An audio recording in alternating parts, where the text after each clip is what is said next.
ఇష్టానుసారంగా జీవిస్తానంటే దేవుడు అదే అంటాడు, నీ ఇష్టానుసారంగా జీవిస్తానంటే వెళ్ళు, నీ ఇష్టానుసారంగా జీవించు. నా ఇష్టానుసారంగా జీవిస్తానంటే నా ఇంట్లో ఉండో. ఈరోజు మనలో కొంతమంది మేము ఇష్టానుసారంగా జీవిస్తున్నారు. క్షేమం కాదు సుమా. నీ ఇష్టానుసారంగా నువ్వు జీవిస్తూ, నీ ఇష్టానుసారంగా నువ్వు తిరుగుతూ, నీ ఇష్టానుసారంగా నువ్వు తాగుతూ, నీ ఇష్టానుసారంగా అపవిత్రమైనటువంటి పనులు చేస్తూ దేవుని దగ్గరకు వచ్చి ప్రభువా నువ్వే నా తండ్రివే అన్నట్లయితే దేవుడు అంటాడు, నేను నీ తండ్రిని కాదు, నీ తండ్రి సైతాను. అదేంటి ప్రభు అంత మాట అన్నావు?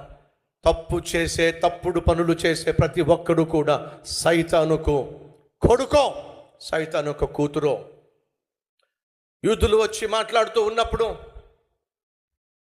నేను నా తండ్రి పక్షమున మాట్లాడుతున్నాను అని యేసయ్య మాట్లాడుతున్నప్పుడు వాళ్ళు ఏమన్నారు తెలుసా? మేము అబ్రహాము కుమారులము అన్నారు. అప్పుడు యేసు అన్నాడు, మీరు అబ్రహాము కుమారులైనట్లయితే నన్ను అంగీకరించేవాళ్ళు. ఎందుకంటే నేను నా రాకడ కోసం అబ్రహాము ఎదురు చూశాడు.